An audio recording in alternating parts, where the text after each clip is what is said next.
Recent একটা ঘটনা ঘটেছে হাওড়াতে। ওই মসজিদে নামাজ পড়তে গিয়ে দেখে হঠাৎ সব উড়িয়ে দিয়ে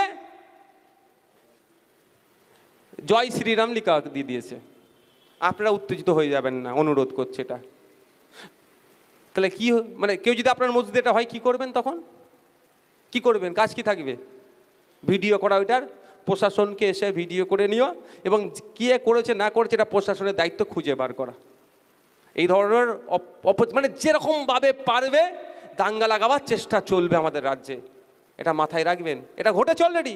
ওই চিপে কি হয়েছে, নামাজ পড়তে গিয়ে দেখে এই লেখা চলে এসছে। তো আপনার আমার এলাকায় তো হতে পারে। বা আপনি ঘড়িটা খারাপ হয়েছেন, তাকে কোনো একটা দোকান থেকে কিনেছেন, আপনার লোকাল দোকানে কিনেছেন, সে বেচারি কলকাতা থেকে নিয়ে এসছে কিনে আপনাকে বিক্রি করেছে, সারাতে দিচ্ছেন, সেও কলকাতায় গিয়ে দিল, ওখানেও তো বদমাইশি করতে পারে ভাই। তাহলে আপনার এই ঘড়িতে উঠেছে বলে লোকাল দোকানদারকে যে জানেন যে কলারটা ধরবেন না একদম। প্রশাসনকে ডেকে টোটাল বিষয়টা উল্লেখ করে একটা অভিযোগ দায়ের করবেন। প্রশাসনের দায়িত্ব কি হবে?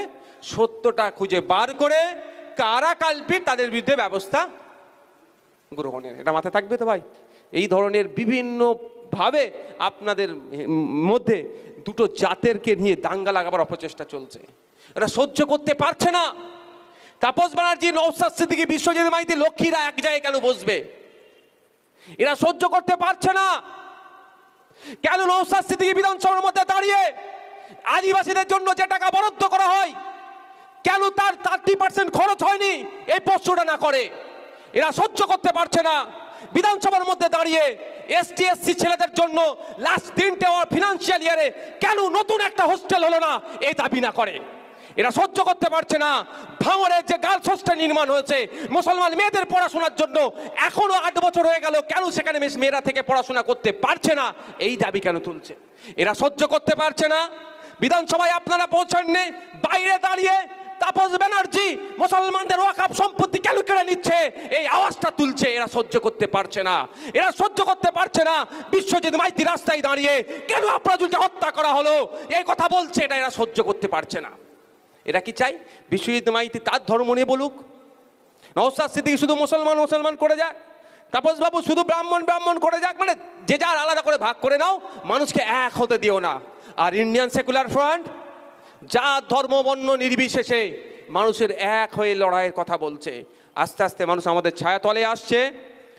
অনেক হুমকি চুমকি অনেক কিছু হচ্ছে, কিন্তু মানুষই শেষ কথা বলে। কে শপথ নিতে হবে? যতই প্ল্যান করে শুভেন্দু অধিকারী আর মমতা ব্যানার্জি বাঙালিদের মধ্যে হিন্দু মুসলমানের এই চিন্তা ভাবনা ঢুকিয়ে দেওয়ার চেষ্টা করছে, আমরা বাঙালিরা এক হয়ে আমাদের পরিচয় হবে বাঙালি, বাংলার আমরা অধিবাসী, এইটা এক হয়ে আমাদেরকে এই বাংলাকে এগিয়ে নিয়ে যেতে হবে। 2026-এ এমন সাম্প্রদায়িক পরিস্থিতি তৈরি করবে, বলবে এইবারটা ভাই বিজেপিকে আটকাতে হবে, বিজেপিকে আটকাতে হবে, অন্য কাউকে ভোট দেওয়া যাবে না। তাই আপনাদেরকে শপথ করতে হবে। এবার আপনারা বলবেন কে আসছে দেখার প্রয়োজন নাই। পশ্চিমবাংলার বিধানসভায় নওশাদ সিদ্দিকী 50টা ঢুকাতে হবে। কে আসছে দেখার দরকার নাই, দেখার প্রয়োজন নাই কে আসবে কে যাবে।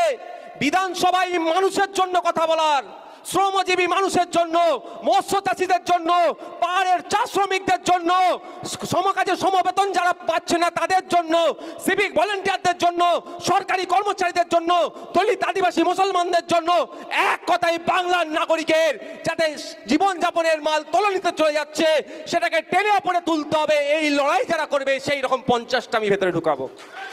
এই দায়িত্ব নিতে হবে আপনাদেরকে। বলছে বেকারত্ব কমে যাচ্ছে, ভালো কথা, আমিও তো চাই বেকারত্ব কমুক। এমন বেকারত্ব কমেছে, একটা তথ্য দিয়ে আমি শেষ করে দিই ভাই। আমাদের গ্রামীণ এলাকায়, ওয়েস্ট বেঙ্গলে গ্রামীণ এলাকার পরিবার পিছু মাসিক গড় খরচ কত জানেন? মানে আমরা কত খরচ করি? 3500 টাকা মতো। আর সিকিমে কত খরচ করে জানেন? সিকিমের একটা মানুষ পরিবার পিছু গড় 9000, প্রায় 10,000 টাকা। আর আমাদের রাজ্যের শহর এলাকাতে সেটা আমাদের প্রায় 5000 টাকা মতো, সিকিমে সেটা 13,000 টাকা। মানে বুঝতে পেরেছেন খরচ করার কথা কেন বললাম? যত ইনকাম করবেন তত খরচ করবেন ভাই। আপনার যদি 50,000 ইনকাম হয়, 20,000 খরচ করবেন চোখ কান বুঝে। আর যদি 10,000 ইনকাম হয়, বলে কম খরচ। তাহলে আমাদের বেকারত্ব বলছে কমছে, কিন্তু আমাদের ইনকামটাও কমে যাচ্ছে। আমরা যখন শুধুমাত্র হাতে কিছু টাকা দিয়ে উন্নয়নে জোয়ার বলে চালালে হবে না ভাই। ও সে কিনতে গিয়ে তো বেরিয়ে যাচ্ছে মানুষের। তাহলে আমাদেরকে আগে টার্গেট কী রাখতে হবে যে আমাদের কত টাকা আমরা খরচ করতে পারছি, খরচ কিভাবে করব, কেন বেশি পারবো, যখন আমি বেশি টাকা কামাতে পারবো এবং বেশি টাকা কামিয়ে মালটা কম দামে কিনবো। তাই অনুরোধ আপনাদের কাছে সজাগ সতর্ক থাকবেন। 2026-এর আগে অনেক সাম্প্রদায়িক দাঙ্গা লাগানোর চেষ্টা করবে ভোট যারা ধর্মকে নিয়ে রাজনীতি করে। তাই অনুরোধ সজাগ সতর্ক থাকবেন। ধর্মের যদি মনে হয় আপনার এলাকার মন্দির মসজিদকে নিয়ে কেউ নোংরামি করছে, দুটো ধর্মের মানুষ সামনে দাঁড়িয়ে যাবেন যে যারা নোংরামি করছে সে যেই ধর্মেরই হোক না কেন তাদেরকে আমরা ছাড়বো না, প্রশাসনের মাধ্যমে তাদেরকে আমরা ব্যবস্থা গ্রহণ করব। দেখুন, এটা বলে আমি শেষ করবো ভাই, একটা কোম্পানির বিভিন্ন জায়গায় আউটলেট হয় না, বিভিন্ন জায়গায় শোরুম হয় না, কোম্পানি কি এক আর শোরুমগুলো আলাদা আলাদা জায়গায় হয়। তো এই কোম্পানিটার নাম কি বলুন তো, এদের কোম্পানির নাম কি? হ্যাঁ, কি জোরে বলো। এদের কোম্পানি হচ্ছে নাগপুরে হেড অফিস। এরা আলাদা আলাদা খাপ খুলে রেখে দিয়েছে। এতদিন খাপ খুলে রেখেছিল আম আদমি পার্টি। আম আদমি পার্টিকে দিয়ে দায়িত্ব দিয়েছিল তুমি কংগ্রেসকে ওনাকে শেষ করো। কংগ্রেসের শেষ হয়ে গেছে বাবু, তোমার দায়িত্ব শেষ, তুমি একটু সাইড লাইনে বসো। তো এখানেও ওইটা চলছে, ধর্মনিরপেক্ষ শক্তিকে শেষ করার জন্য তৃণমূলকে দায়িত্ব দিয়েছে। এখানে যত ধর্মীয় বিভাজন হবে, ভোট দুটো ভাগ হবে, একটা অংশ বিজেপির কাছে যাবে, একটা অংশ তৃণমূলের কাছে যাবে। তাহলে বাকি যারা আছে তাদেরকে রাজনৈতিকভাবে এখানে আর মাথা তুলে দাঁড়াতে দেবে না। সকালবেলা কোনোদিন উঠে শুনবেন একনাথ শিন্ডের মতো হয়ে গেছে, মহারাষ্ট্রের মতো এখানেও আমাদের পশ্চিমবাংলাও তৃণমূলের বিধায়কগুলো বিজেপিতে গিয়ে সরকার গঠন করলিছে। তখন কি করবেন? অনেকে বলেছিল 2021 সালে বিজেপি চলে আসবে, আইএসএফ এর লড়ার দরকার নাই। আপনারাই বলুন, আপনারা তখন আগুল কামড়ান। যদি আমরা 10টা আইএসএফ এর নওশাদ সিদ্দিকীর মতো বা সংযুক্ত মোর্চার বিধায়ক পাঠাতাম, তাহলে কিন্তু এই অবান্তর বাজেটের বিরুদ্ধে 10 জন মিলে হিলিয়ে ফেলতো।